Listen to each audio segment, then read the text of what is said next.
National Council is an outgrowth of the evolution of the Canadian Canoe Museum that has to do with engaging the hearts and minds of people throughout the country.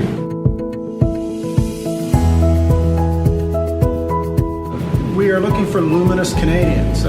Use that term. People who have some stature in the country. It might be names that other people have heard of. But more importantly, they're people who are thought leaders in their own field of one kind or another.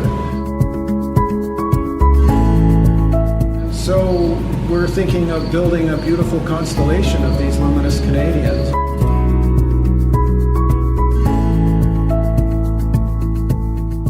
It's a cross-section of Canada. So we have First Nation chiefs, we have other members of Indigenous communities, we've got leaders in the academic community, we've got leaders in business, we've got leaders in the arts.